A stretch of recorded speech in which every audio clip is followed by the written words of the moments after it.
The physics of a ghost are usually the province of campfire stories, not government logs. But on the night of October 22nd, 1962, physics became a problem for the Department of Energy. It was 2 a.m. in the Arco Desert. The wind was cutting across the sagebrush flats of the National Reactor Testing Station. Inside the security tower overlooking the perimeter, the operator on duty wasn't looking out the window. He was staring into a small, flickering monitor, a thermal imaging scanner, a piece of equipment that, in 1962, was cutting-edge military hardware. It rendered the world in shades of primitive green and black, translating heat into light. A coyote would glow like a flare. A running engine would burn white hot. The desert floor on the screen was a uniform, dull gray. Then, the anomaly appeared. It didn't rush the frame, it simply existed where, a microsecond before, nothing had. A silhouette. Upright, standing just beyond the primary fence line of the reactor complex. The operator's hand hovered over the alarm relay, but he didn't strike it. Not yet.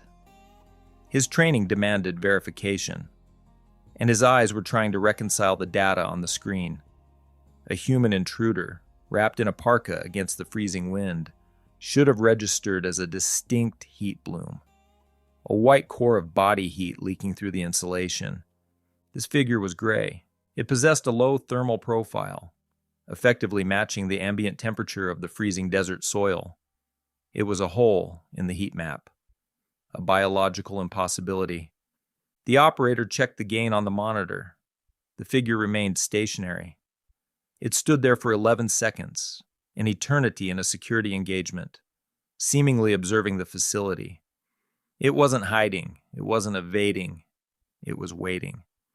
Just as the operator reached for the handset to trigger the sector alert, the figure didn't turn and run. It didn't drop to a crawl. It dissolved.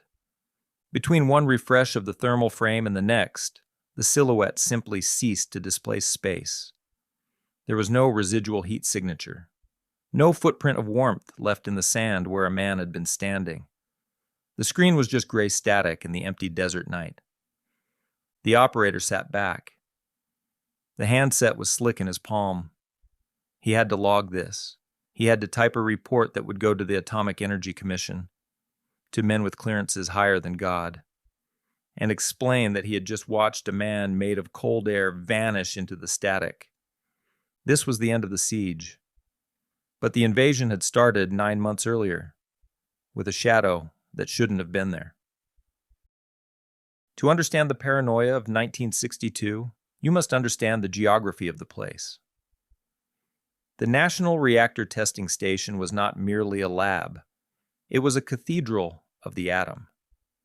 Built on 890 square miles of high desert scrubland, roughly 85% the size of Rhode Island, it was a place where the government engaged in the alchemy of splitting the world's smallest particles to create the world's largest power. By day, it was a bustling metropolis of scientists and engineers, a symbol of American dominance. But by night, the NRTS transformed. It became an archipelago of light in a sea of absolute darkness. The reactors, EBR-2, the materials testing reactor, the S-1W prototype. They sat miles apart, isolated islands of concrete and steel connected only by lonely patrol roads and the crackle of radio frequencies. And the psychological soil of the station was already poisoned. Only a year prior, in January 1961, the SL-1 reactor had suffered a catastrophic steam explosion. It was the first fatal nuclear accident in U.S. history. 3 operators were killed, one impaled to the ceiling of the containment building by a control rod. The recovery of their bodies had taken weeks due to the lethal radiation levels. They were buried in lead-lined caskets. The trauma of SL-1 hung over the security force like a shroud. The guards patrolling the fence lines in 1962 were not jumpy rookies. They were hardened men. Many veterans of Korea or World War II. They carried Geiger counters next to their sidearms. They knew that invisible death was real. They respected the dosimeter, They respected the chain of command. They respected the laws of physics. They were prepared for Soviet saboteurs. They were prepared for peace activists. They were prepared for radiation leaks. They were not prepared for Guard Number 41's midnight patrol. January 12th, 1962. The winter of '62 was brutal. The snow had packed down into a hard crust over the lava rock, crunching loudly under patrol boots. At 2:17 a.m., Guard Number 41, whose name remains redacted in the federal archives, was walking the northwest quadrant of the reactor area perimeter. This was a high-security zone. The lights here were industrial-grade flood lamps, designed to strip away the night and leave no place for a shadow to hide. Guard Number 41 was walking his standard beat, the rhythm of his boots the only sound in the vacuum of the desert. He reached the corner of the outer fence line and stopped. 30 yards out, beyond the chain link, a figure was standing.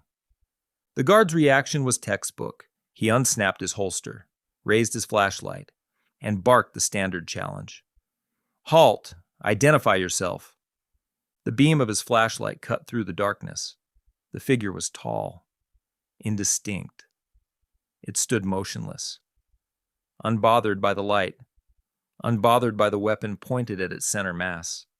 But as Guard Number 41 advanced, the hair on his arms stood up, not because of who was there, but because of what he was seeing on the ground. The geometry was wrong. The floodlights were positioned high on the towers behind the guard, casting long, sharp shadows across the snow. The guard's own shadow stretched out before him, black and hard-edged. But the figure. The log entry, recovered decades later through the Freedom of Information Act, is terrifying in its bureaucratic dryness. Subject did not cast expected shadow. The light seemed to pass through the figure, or perhaps around it, creating a diffuse, sickly gray smear on the snow rather than a solid silhouette. It was a visual glitch in the real world. "Get down!" the guard shouted, his voice cracking against the wind. The figure didn't drop. It didn't raise its hands. It moved, but it didn't walk. The guard reported that the figure shifted laterally, gliding toward the edge of the illuminated zone without the bob and weave motion of a human gait. It was smooth, silent, and fast. Guard Number 41 drew his weapon and radioed for backup. "Intruder, northwest quadrant, RA2, moving to intercept." He ran to the fence line, his boots heavy in the snow, his breath tearing at his lungs. He reached the spot where the figure had stood only seconds before. The backup jeep was already roaring down the perimeter road, its high beams sweeping the sagebrush. They swept the area for an hour. They expanded the search radius to a mile. They found nothing. No tire tracks, no discarded equipment. But the most damning evidence was the snow itself. The guard and the response team stood over the patch of ground where the intruder had been. The snow crust was pristine, unbroken. Guard Number 41 looked at his own boots, sunk 2 inches into the hard pack. Then he looked at the smooth, white surface where the visitor had stood. "No print impressions consistent with human footwear," the patrol sergeant wrote in his notebook. It was the first crack in the dam, the first admission that something was walking the perimeter that had mass enough to be seen, but not enough to touch the world. Guard Number 41 was sent to the infirmary for a psychological evaluation. He was cleared. He wasn't crazy. He was just the first witness to the impossible. And the visitor was just getting started. In the weeks following Guard Number 41's encounter, the machinery of the Atomic Energy Commission began to turn, grinding with the heavy friction of bureaucracy. The official stance was immediate and comforting. Espionage. It was the Cold War. The logic was clean. The Soviets wanted what was happening inside the reactors. The no footprints report was dismissed as a failure of observation. The guard had missed the hardpack trail, or the wind had scoured the evidence. The shadow anomaly was written off as optical confusion caused by the intersecting angles of the perimeter floodlights. The AEC didn't believe in ghosts. They believed in the KGB. Security protocols were tightened. Patrols were doubled. The desert was gridded out. Men in jeeps began running search patterns that would have flushed out a jackrabbit, let alone a Soviet agent. But as the winter thawed into the muddy spring of 1962, the narrative of the spy began to rot. Spies leave traces. They cut fences. They drop cigarette butts. They leave tire tracks. The visitor left nothing but silence and a growing, creeping dread among the men who worked the graveyard shift. March 4th, 1962. The descent into the irrational accelerated on the night of March 4th. At 11:51 p.m., the silence of Reactor Area 2 was shattered, not by a gunshot, but by a siren. It was the specific rising wail of a radiation portal monitor at Gate 3. These monitors were the sentinels of the atomic age. Large, lead-shielded archways equipped with sensitive Geiger-Muller tubes. They were designed to detect microscopic particles of contamination on workers leaving the hot zones. They did not hallucinate. They did not get tired. They simply measured the ionization of the air. When the alarm tripped, the reaction was instantaneous. The guard in the Gate 3 tower snatched his rifle and threw the spotlight onto the portal, expecting to see a worker who had tried to sneak out with a contaminated badge, or perhaps the intruder attempting to flee the site. The spotlight hit the archway. The steel frame gleamed in the white light. The siren screamed into the night. The portal was empty. Gate 3, no personnel visible, the guard radioed, his voice tight. Repeat, no personnel. Alarm is active.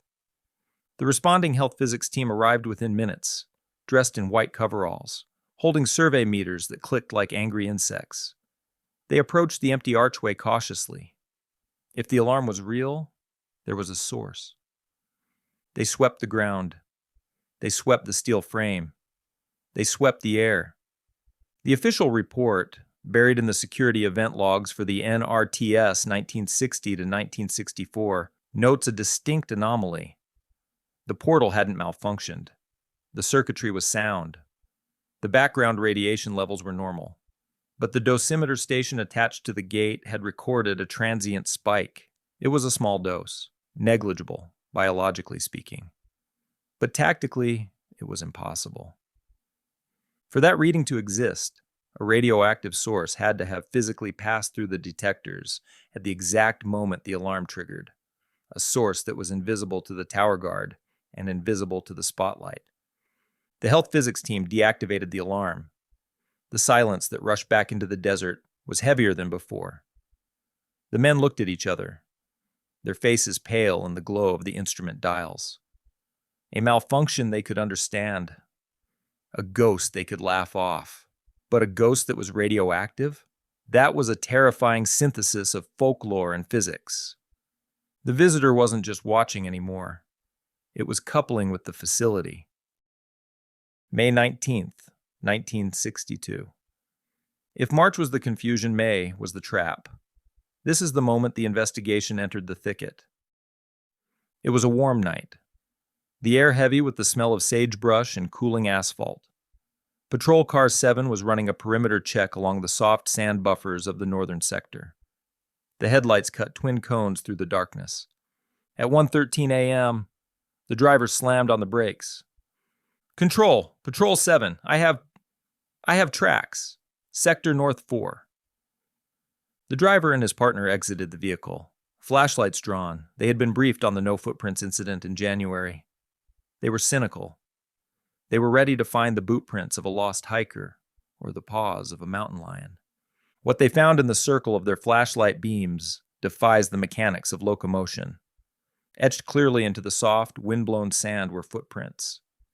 They were approximately 12 inches long. They were bare. In the middle of a secured nuclear reservation, miles from the nearest town, someone was walking barefoot. But it was the sequence that stopped the officers' hearts. There were 7 prints, and then nothing. The trail didn't fade. The sand wasn't dragged, as if someone had been lifted. The prints simply terminated.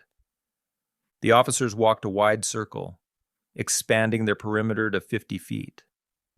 Then, 100.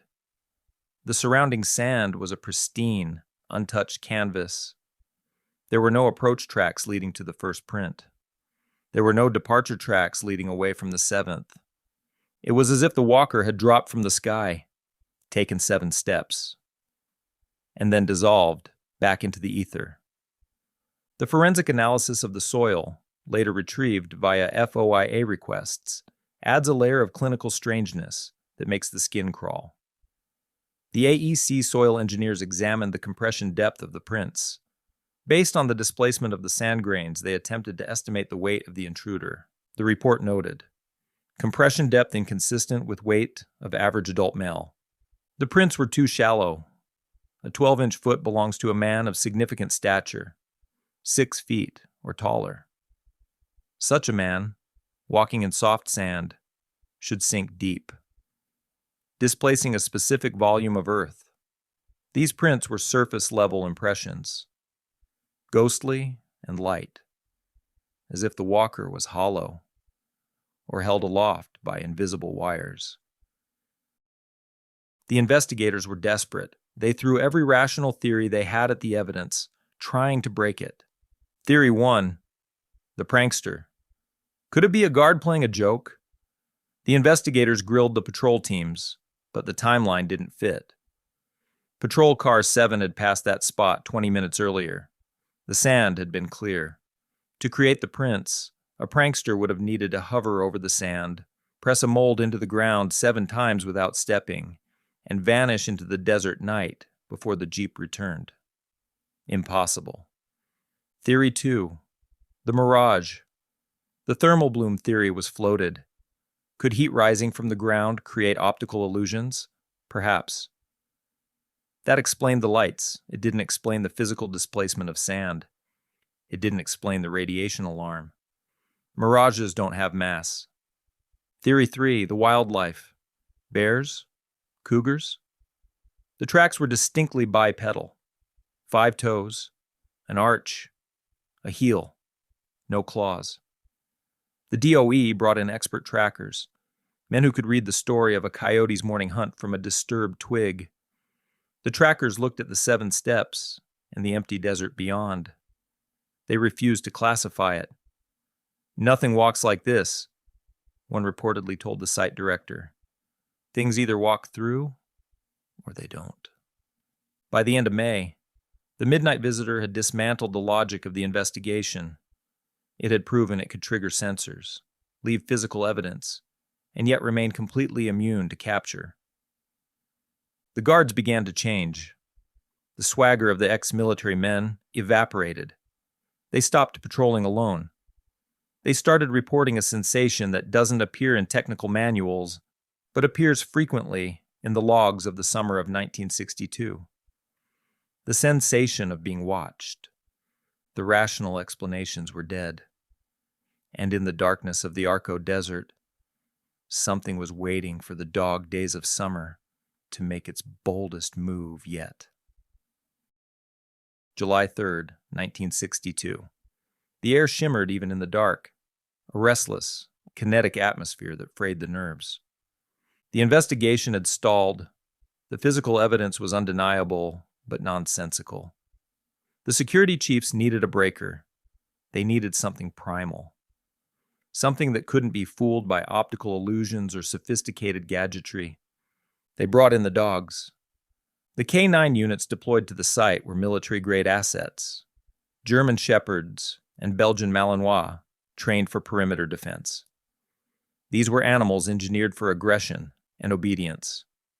They did not fear gunfire. They did not fear men. They were living sensors, designed to track the distinct cocktail of pheromones, sweat, and adrenaline that every intruder excretes. On the night of July 3rd, the theory of a human intruder died. Tower 2, overlooking the desolate expanse between the S-1W prototype reactor and the Naval Reactors Facility, radioed a contact. Visual on subject. Crossing Sector 4. Moving east. The handler, a sergeant with years of experience, unleashed his team. They were downwind. It was a perfect intercept setup. The dogs hit the sand running, their leads taut. their noses working the air. They were eager. They were hunting. Then, 50 yards from the target area, the dynamic broke. The lead dog didn't bark. It didn't snarl. It slammed on the brakes, claws tearing into the dry earth, whining a high, pitiful sound that had no place in the throat of an attack dog. The second dog followed suit, cowering, tail tucked so far between its legs it pressed against its stomach. The handler shouted commands: attack, seek. The dogs refused. They were pulling back, dragging the handler toward the jeep, desperate to put distance between themselves and the empty patch of desert illuminated by the tower lights. A human intruder, even one masked by scent blockers, triggers a search response. A bear or coyote triggers aggression. This was avoidance. This was a biological rejection of the anomaly. In the tower, the guard watched the scene unfold through his binoculars. He saw the dogs panicking. He saw the handler struggling. And he saw the person-sized silhouette standing calmly between the floodlights, observing the chaos. The log entry from that night contains a sentence that chills the blood because of its sheer, impossible logic. Shadow registered, but person did not. The figure wasn't casting a shadow. It was a shadow. A three-dimensional absence of light that possessed mass, but triggered no biological recognition in the animals. The dogs didn't smell a man. They smelled the void. Or perhaps worse, they smelled the ionizing crackle of the radiation that seemed to trail the visitor like perfume. After the failure of the dogs, the dam broke. The visitors stopped testing the perimeter and began a full-scale psychological siege. August and September of 1962 became a blur of red light alarms and panicked radio chatter. The accordion of time compressed. Weeks of terror were documented in a flurry of terse, exhausted log entries. For 37 nights, the NRTS was under assault. August 4th. Motion sensors in the T area triggered in a cascading wave, indicating a target moving at 40 miles per hour. No vehicle found. August 12th. Guard Patrol reports static discharge on the fence line. No storm activity. August 21st. 3 separate towers report a figure standing inside the perimeter wire near the EBR-2 reactor dome. Response time: 2 minutes. Result: negative contact. The fence was uncut. The gates were locked. September 2nd. A radiation siren at the chemical processing plant wailed for 6 seconds, then cut out. The pace was relentless. The guards were running on caffeine and adrenaline, their eyes burning from staring at the dark. The thicket of evidence had become a forest fire. But amidst the chaos, a pattern emerged. A golden thread that the site director and the intelligence officers began to pull. The sightings weren't random. They were clustering. Every major sighting, every impossible footprint, every thermal anomaly was occurring in proximity to high-level nuclear activity. When the reactors were powering up for a test cycle, the visitor appeared. When the waste calcining facility was processing hot material, the alarms tripped. The visitor wasn't trying to steal secrets. It wasn't trying to sabotage the grid. It was feeding. Or perhaps listening. The realization shifted the fear into a new register. The security force realized they weren't guarding a bank vault. They were guarding a lighthouse. And the visitor was a moth drawn to the flame. The radiation wasn't a deterrent. It was the lure. The guards began to report the sensation of being watched. Not from the desert, but from within the light. The feeling watch logs are distinct from the visual sightings. They describe a prickling of the skin, a metallic taste in the mouth. Symptoms of acute anxiety, yes, but also symptoms of mild radiation exposure. The entity was getting closer. The fence line, designed to keep Soviet spies out, was functionally useless against an intruder that could trigger a radiation portal without breaking a beam of light. By late September, the conclusion was inescapable. though never written explicitly in the unclassified reports. The intruder is bypassing physical barriers because the intruder is not fully physical. The midpoint twist was not a new suspect, but a new paradigm.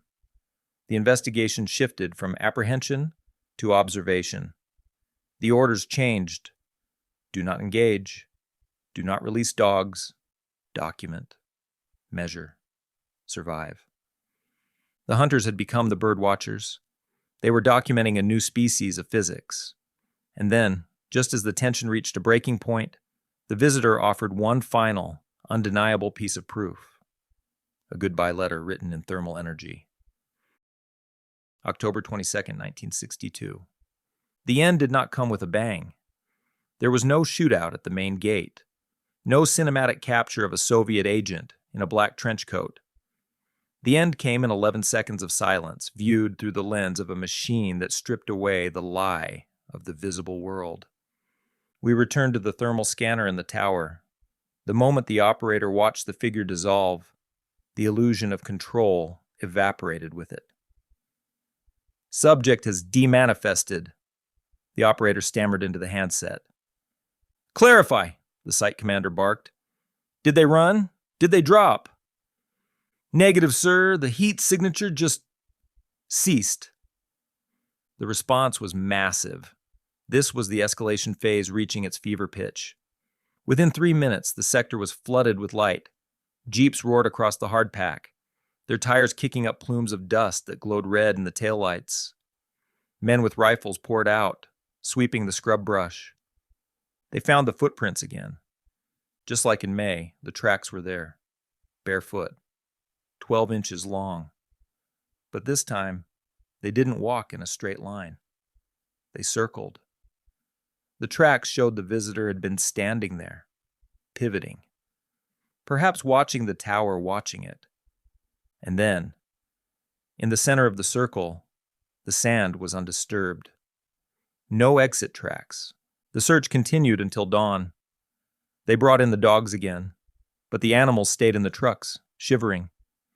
They flew a helicopter low over the grid, the rotor wash flattening the sagebrush, looking for a heat bloom, a hiding spot, a body. The desert was empty. The sun rose over the Lemhi Range, illuminating a landscape that looked exactly as it had for 10,000 years, indifferent, vast, and silent. The thermal tape, if it was recorded, was pulled. The logs were collected. The men were debriefed in small, windowless rooms. They were told to write their reports, sign them, and never speak of the anomaly again. And then, it stopped. As abruptly as the midnight visitor had arrived in January, it departed in October. The security logs for November and December 1962 returned to the mundane. A deer caught in a fence, a blown transformer, a guard reprimanded for sleeping on duty. The unidentified intruder phenomena file was closed.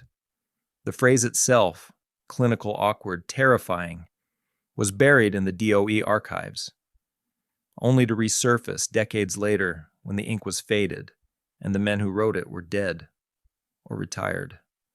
There was no trial. There was no sentencing.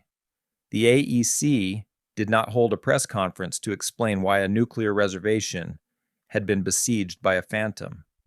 To acknowledge the visitor was to acknowledge that the most secure facility in America had been violated by something it couldn't shoot and couldn't measure.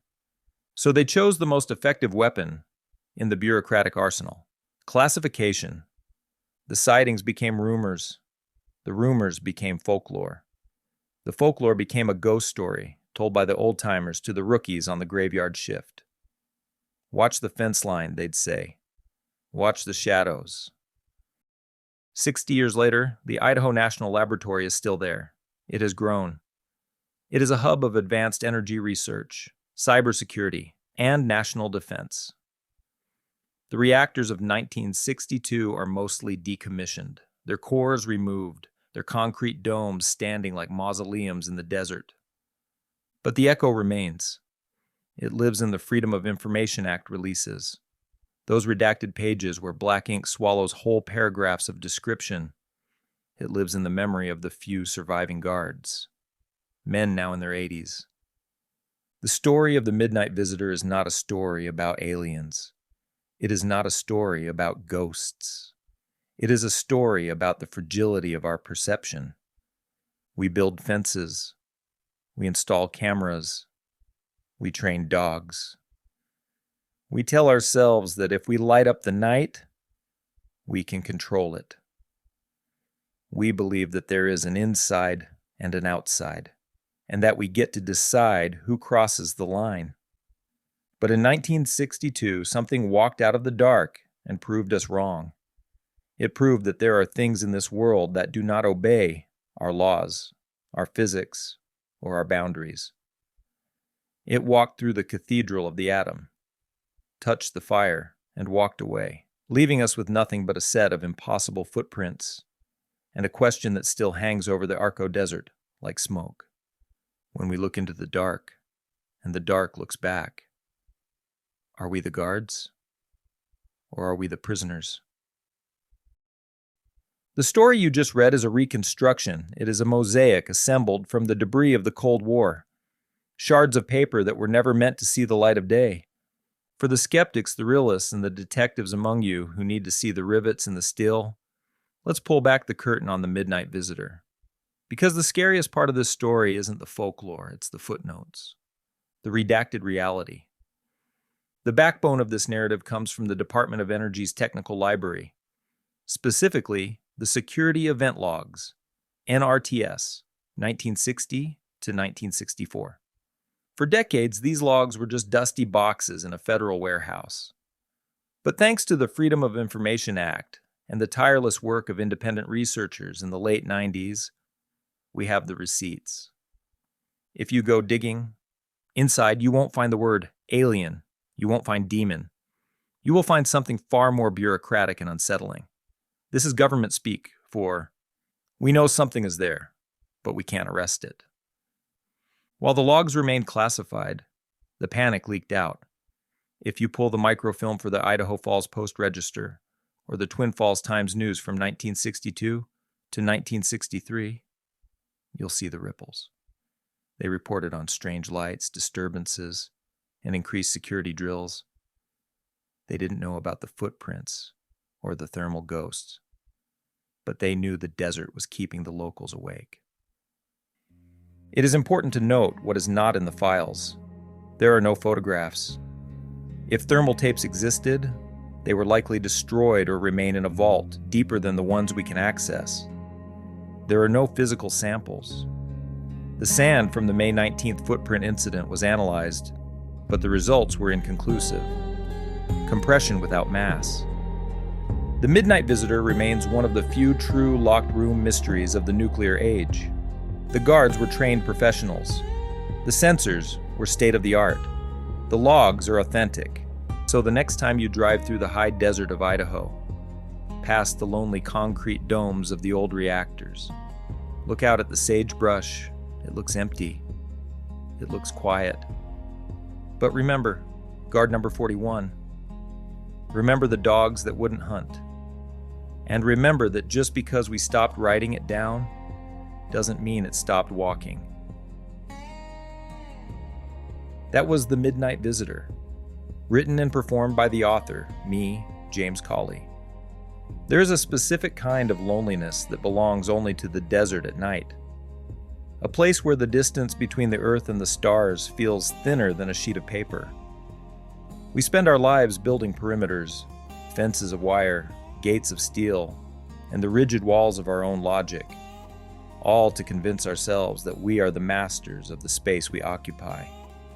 But as those guards in the Idaho scrubland discovered, when we split the world apart to find its power, we shouldn't be surprised when the things that live in the gaps decide to step through. Perhaps the most unsettling part isn't that something was watching the reactors. It's the realization that it was never really outside to begin with. My name is James Cawley, and you're listening to Dust and Echoes. If you like stories like this, stories that peel back the skin of history to reveal the shivering, uncanny pulse underneath, then you're in the right place. I'm glad you found your way here. I release a new story in cinematic audiobook format every single week, right here. And I think you'll love the next story I have to tell. Until next time, remember this: a shadow is not the absence of light, as shadow represents the presence of something the light itself was never meant to see.